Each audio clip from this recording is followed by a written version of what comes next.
ଆମ ଘର ପୋଟିକରେ ଅନେକ ଗଛ ଅଛି। ସେଥିରେ ସବୁ ବର୍ଷ ବୁଲବୁଲ ଚଢ଼େଇମାନେ ଆସନ୍ତି, ଖେଳନ୍ତି, ବୁଲନ୍ତି। ଆଉ ଗୋଟେ ନିର୍ଦ୍ଦିଷ୍ଟ ଟାଇମ୍ରେ ସେମାନେ ତାଙ୍କର ଛୁଆ ମଧ୍ୟ ଅଣ୍ଡା ଦେବାକୁ ଆସନ୍ତି। ସେଥିରେ ମେଲ୍ ଆଣ୍ଡ ଫିମେଲ୍ ବୁଲବୁଲ ଚଢ଼େଇ ଆସନ୍ତି ଏବଂ ଫାଷ୍ଟ ଦେଖନ୍ତି, ତାଙ୍କର ଜାଗା ନିର୍ଦ୍ଧାରଣ କରନ୍ତି ଏବଂ ତାପରେ ବହୁତ କଷ୍ଟ କରି ବସାଟିଏ କରନ୍ତି।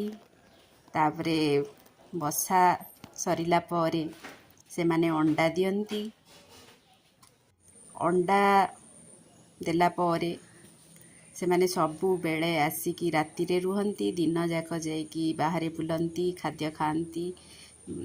ତାପରେ ରାତିରେ ଆସିକି ସେଇ ଅଣ୍ଡା ଉପରେ ବସନ୍ତି। ପୁଣି ସକାଳ ହେଲେ ବାହାରକୁ ଯାଆନ୍ତି। ଏମିତି ତାଙ୍କର ନୀତିଦିନ ଚାଲିବା ପରେ ଯେତେବେଳେ ଆସ୍ତେ ଆସ୍ତେ ଛୁଆ ହୁଅନ୍ତି, ଛୁଆମାନଙ୍କୁ ଖାଦ୍ୟ ବି ଆଣିକି ଦିଅନ୍ତି। ଆଉ ତାପରେ ଛୁଆମାନେ ଟିକେ ପର ଲାଗିଲା ପରେ ତାଙ୍କୁ ଉଡ଼ିବାର ଶୈଳୀ ଶିଖାନ୍ତି। ଉଡ଼ିକରି ସେମାନେ ଯେତେବେଳେ ଗଛରେ ବସନ୍ତି, ସେମାନେ ସମସ୍ତେ ଏକା ସାଙ୍ଗରେ ଉଡ଼ିକି ଯାଆନ୍ତି ହେରି। ଆଉ ବହୁତ ମଜା ଲାଗେ ଏଇ ତାଙ୍କ ଜୀବନଶୈଳୀ ଗୁଡ଼ିକ ଦେଖିବା ପାଇଁ। ଆମ ସାଙ୍ଗରେ ସେମାନେ ବି ବହୁତ ଇନକ୍ଲୁଡ଼ ରହିଥାନ୍ତି, ପୋଷା ମାନିକିରି।